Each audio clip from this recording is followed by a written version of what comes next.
सदर जमहूरिया हिंद प्रणब मुखर्जी ने आंध्र प्रदेश असेंबली को मजीद 7 दिन के साथ 30 जनवरी तक मसवदा तेलंगाना बिल पर मुबाहिस की मोहलत दे दी है और 30 जनवरी तक ये बिल मरकज को वापस कर देने को कहा है। मरकजी वजीर दाखिला सुशील कुमार शिंदे ने मीडिया को बताया कि मरकज के जहन में ये बिल्कुल वाज़ेह है कि तेलंगाना बिल पार्लियामेंट के मुजवजा सेशन में पेश किया जाए। ये एक वादा है जो हमने किया था। वाज़ेह रहे कि पार्लियामेंट इजलास का आगाज 5 फरवरी से होने वाला है जो 21 जनवरी को ख़त्म होगा। अलावाजी उन्होंने ये भी कहा कि हमें ये देखना है कि आया आंध्र प्रदेश असेंबली 30 जनवरी तक ये बिल मंजूर करती है या नहीं। याद रहे कि मरकजी काबीना ने 5 दिसंबर को फैसला करते हुए 10 अजला पर मुश्तमिल तेलंगाना रियासत तश्कील देने की मंजूरी दे दी थी और मुल्क की 29वीं रियासत के क़याम के अमल को क़तियत दी गई थी। मरकजी वजीर मनीष तिवारी ने नरेंद्र मोदी की गोरखपुर में की गई तकरीर को गैर हकीकी करार दिया है। उन्होंने कहा कि साल 1991 में साबिक वजीर आजम चंद्रशेखर ने 4 माह 40 साल के मसावी का नारा दिया था। अब 23 साल बाद गुजरात के चीफ मिनिस्टर उसी नारे को इख्तियार कर रहे हैं। वो 60 साल के एवज 60 महीनों की बात कर रहे हैं। अगर आप सियासत में हैं तो कम अज कम आपको हकीकी खतूत पर काम करना चाहिए, ना कि किसी के कहे हुए जुमलों और अल्फाज को इस्तेमाल किया जाए। उन्होंने कहा कि अपोजिशन जमात को ये एहसास करना चाहिए कि मुल्क के अवाम ने कांग्रेस को 60 साल तक इख्तिदार क्यों बख्शा है जबकि बीजेपी को 6 महीने भी नहीं दिए गए। अलावाजी उन्होंने ट्रेन मुसाफिरीन के महफूज रहने से मुतालिक रिमार्क पर कहा कि उनके ख्याल में अभी मुल्क उस ट्रेन को नहीं भूला जो अयोध्या से चली और गुजरात पहुंची और उसके साथ क्या हुआ था। बात चेपने की कोशिश करें और ये सोचें कि लोगों की याददाश्त नहीं है। उनकी तरह और लोग भी हैं जो काफी साल से राजनीति की पृष्ठभूमि में है और जो इस देश में घटना चक्र घटा है उस चीज को याद रखते हैं। Manish, in English also, please, how do you respond to Modi's charges today? Well, I think the most amusing part of the entire speech was that even the rhetoric is unoriginal. I recall in 1991, late Chandrasekhar ji, for whom I have the greatest personal respect, had given a slogan, 44 months, square 40 years. And now 23 years later, the Chief Minister of Gujarat, repeats those same lines, 60 months, square 60 years. The fact is that if you're in politics, at least you should come up with original lines, rather than rely on a borrowed script which has been rejected by the people. Moreover, I think the Bharatiya Janata Party should introspect as to why the country is prepared to give the Congress 60 years and not even prepared to give them 6 months. That is the fundamental inflection point which needs to be reflected upon. And insofar as trains leaving Uttar Pradesh and coming through Gujarat are concerned, I think this country has Andhra Pradesh Congress उमूर in charge Digvijay Singh ने कहा कि Telangana मसवदा bill पर जो नजरियात व ख्यालात सामने आए हैं उससे तश्कील तेलंगाना पर कोई फर्क नहीं पड़ेगा।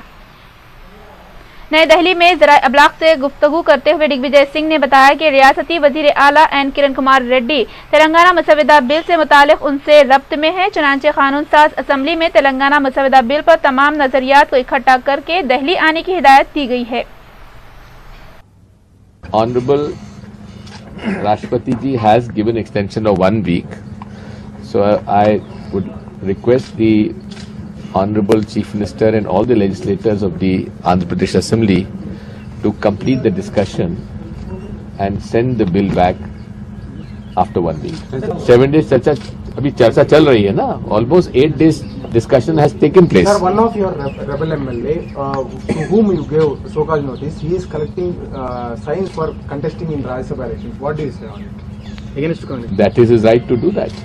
सर डेट बनने में अभी 5 दिन बाकी है ना, उसके बाद पार्लियामेंट शुरू होना है, उसको तब तक पहुंच जाएगा तेलंगाना में। समाजवादी एसपी के सरबराह मुलायम सिंह यादव ने नरेंद्र मोदी के रिमार्क्स पर नुक्ताचीनी की कि उत्तर प्रदेश को गुजरात में तब्दील कर दिया जाएगा। मोदी अक्सर ये रिमार्क्स दोहराते हैं। मुलायम सिंह ने कहा कि मोदी के हाथ बेगुनाहों के खून से रंगे हुए हैं। उन्होंने बीजेपी से पूछा कि उसने मोदी को अपने वज़ारत उज़्मा के उम्मीदवार के तौर पर किस तरह मुंतखब किया, जबकि उनकी ज़ेर क़यादत रियासत में मुजालिम ढाए गए और कत्ले आम किए गए। मुलायम सिंह ने साल 2002 में माबद गोधरा फसादात का हवाला दिया, जब मोदी ही चीफ मिनिस्टर थे। मुलायम सिंह एक जलसे से खिताब कर रहे थे। दरी असना उन्होंने कहा कि गोरखपुर में एक रैली निकाली गई है और उसमें मेहमान खुसूसी बीजेपी की वज़ारत उज़्मा के उम्मीदवार है। उनका कहना है कि वो यहाँ एक गुजरात बनाएंगे, लेकिन आप गुजरात की तरह मुजालिम ढा सकते हैं और कत्ले आम कर सकते हैं। मुलायम सिंह ने अपने फर्जिंद की ज़ेर क़यादत हुकूमत और गुजरात हुकूमत के मुजाहरे का तक़ाबुल करते हुए हाज़रीन से पूछा कि आया हुकूमत गुजरात ने बेरोजगारी भत्ता दिया है, किसानों का कर्ज माफ़ किया है या ख़वातीन को खुसूसी सहूलियात मुहैया की है? उन्होंने ऐसा कुछ नहीं किया है। मुलायम सिंह ने मज़ीद कहा कि बीजेपी के पास अफवाहें फैलाने के सिवा कोई काम नहीं है। कांग्रेस ज़ेर क़यादत मरकजी यूपीए हुकूमत पर तनक़ीद करते हुए उत्तर प्रदेश के साबिक़ चीफ मिनिस्टर ने कहा कि इस काम और बहुत ज़्यादा महंगाई से मईशत पर शदीद ज़र पड़ी। मुल्क की आज़ादी के बाद एक तवील अरसा गुजरने के बावजूद इस सूरत हाल के लिए कौन जिम्मेदार है?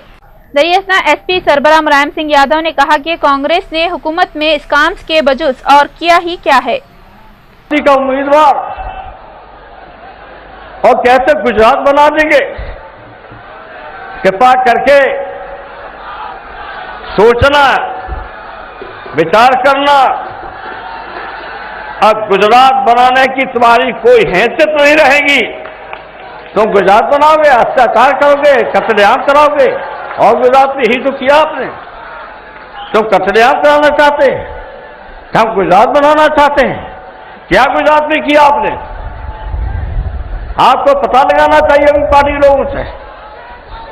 क्या बेरोजगारी का भत्ता दिया है?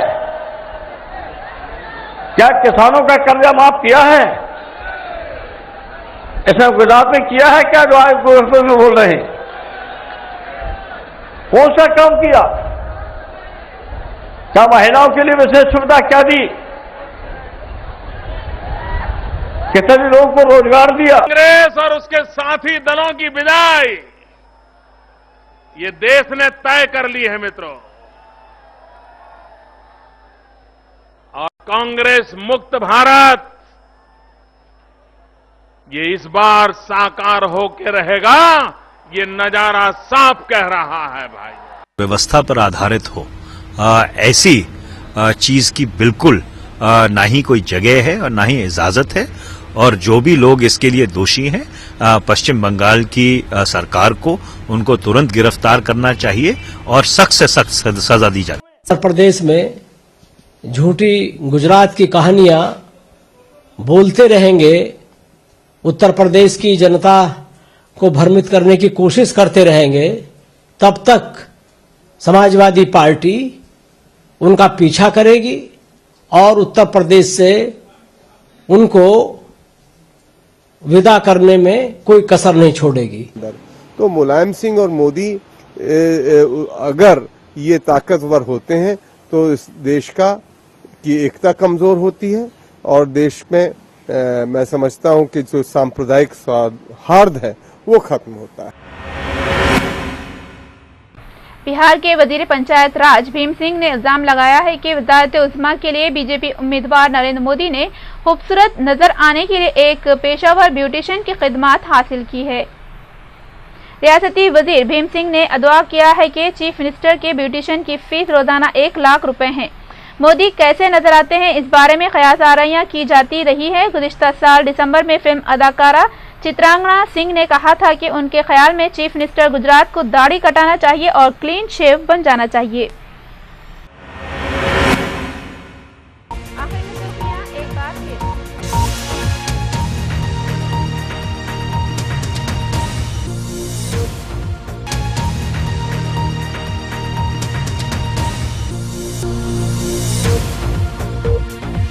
आंध्र प्रदेश तंजीम जदीद बिल 2013 पर वोटिंग करने कानून साज असम्बली में वाईएसआर कांग्रेस पार्टी कायदीन का एहतजाज जुलूस जारी।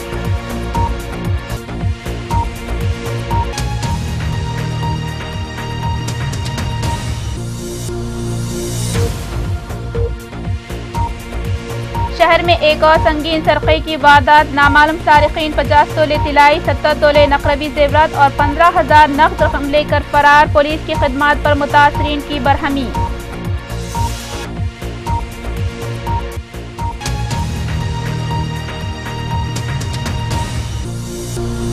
आंध्र प्रदेश की तकसीम से मुतालिक तेलंगाना मसौदा बिल पर जो भी नजरियात सामने आते हैं उससे तश्कील तेलंगाना पर कोई असर नहीं पड़ेगा। आंध्र प्रदेश उमूर के इंचार्ज दिग्विजय सिंह का तयक़ुन।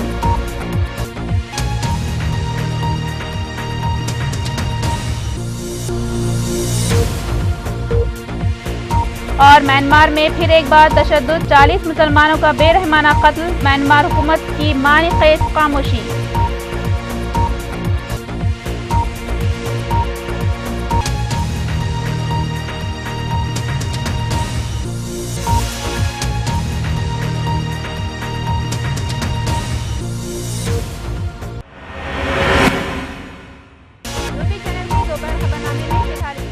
को और रूबी चैनल की सारी टीम को दीजिए इजाजत। इंशाल्लाह अगले बुलेटिन में आपसे फिर मुलाकात होंगी। तब तक के लिए अल्लाह हाफिज।